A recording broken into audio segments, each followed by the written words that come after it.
నమస్తే రైతు సోదరులకు శుభోదయం. నేలతల్లి కార్యక్రమానికి స్వాగతం.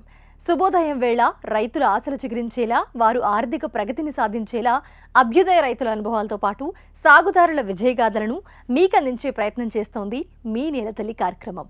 ఇవాల్టి కార్యక్రమంలో ప్రయోగాత్మక పంటల సాగుతో పాటు తక్కువ విస్తీర్ణంలో ఆకుకూరలు, పూలను సాగు చేస్తూ లాభదాయకమైన ఆదాయం పొందుతున్న రైతుల అనుభవాలను తెలుసుకుందాం పదండి. వరి, మొక్కజొన్న ఇలా ఏ పంటలు సాగు చేసినా పంట కాలం ఎక్కువగా ఉంటుంది.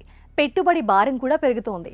అందుకే తమకున్న అరెకరం పొలంలో తీరొక్క ఆకుకూరలు ఏళ్లుగా సాగు చేస్తూ ఆదర్శంగా నిలుస్తున్నారు భద్రాద్రి కొత్తగూడెం జిల్లాకు చెందిన రైతు దంపతులు. అందుబాటులో ఉన్న కొద్దిపాటి నీటి వనరులతో తక్కువ పెట్టుబడితో నష్టం అనే మాట లేకుండా ఆకుకూరలు పండిస్తున్నారు. ప్రతిరోజు ఆదాయం పొందుతున్నారు.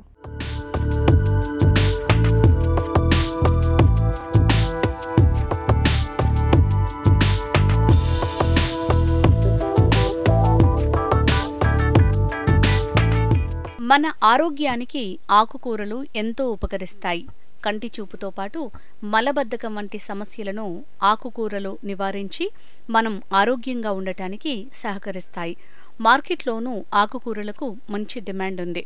అందుకు అనుగుణంగా ఏడాది పొడవునా తీరొక్క ఆకుకూరలు పండిస్తూ రోజువారీ ఆదాయాన్ని పొందుతున్నారు భద్రాద్రి కొత్తగూడెం జిల్లా జూలూరుపాడు గ్రామానికి చెందిన మిరియాల రాములు, రమణ దంపతులు. గత 30 ఏళ్లుగా తనకున్న అరెకరం విస్తీర్ణంలో వివిధ రకాల ఆకుకూరలు సాగు చేస్తూ జీవనోపాధి పొందుతున్నారు.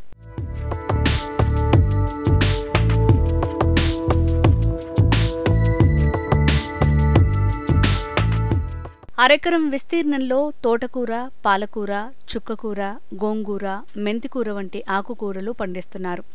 ఏడాది పొడవునా ఒక పంట పూర్తి కాగానే మరొక పంటను సాగు చేస్తున్నారు ఈ దంపతులు.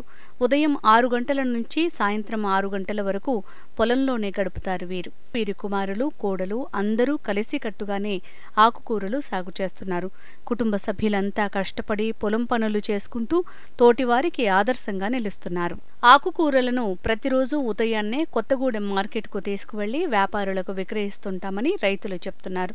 ఏడాదికి ₹1,00,000 వరకు ఆదాయం లభిస్తోందంటున్నారు. 10 సంవత్సరాలు బట్టి చేస్తున్నా ఒక ఎకరంలో రోజు 2-3 కూలీలను పెట్టుకుంటా సాగు చేస్తాం. ఇక్కడికే వచ్చి తీసుకెళ్తారు ఆకుకూరలు, ఊళ్ళో అమ్ముకుంటారు.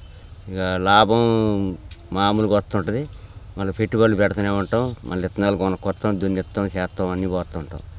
ఇక వాళ్ళే ఎప్పుడైనా కూరలు మార్కెట్లో కొద్ది రేటు ఉంటే అటు పంపిస్తాం, లేకపోతే పల్లెటూర్లలో అమ్ముతాం. మేమే సుక్కకూర పోతాం, పాలకూర, బచ్చల కూర, కొద్దిగా ఉల్లి వేస్తాం, పొట్లకాయ, మళ్ళీ సుక్కుడు తీగేస్తాం. ఇక తర్వాత ఇక పాలకూర, సుక్కకూర ఇవన్నీ వేస్తాం. ఇక వేసి ఇక జనాలకు పంపిస్తాం. వాళ్ళు సాగు చేసుకుంటారు. మాకు తెచ్చి వాళ్ళు సగం, మాకు సగం లాభం. బోర్ వేయించుకున్నామండి. ఇక నీళ్ళు సరిపోతున్నాయి మాకు. ఇక కూలీలు పెట్టుకుంటాం. సంవత్సరానికి ₹1,00,000 వస్తాయి. 50,000 కూలీలు సరిపోతాయి. మళ్ళీ విత్తనాలు మళ్ళీ కొనుక్కొచ్చుకుంటాం, పోసుకుంటుంటాం, మళ్ళీ తోవుకుంటాం, దున్నుకుంటాం, మళ్ళీ పోస్తాం. మళ్ళీ ఈ పంట బాగా ఇంకో పంట వేస్తూనే ఉంటాం. చిన్న రైతులు ఆకుకూర పండించుకోవచ్చు, మంచిగా ఆదాయం వస్తుంది. అందరికీ పోసుకొని బతకొచ్చు.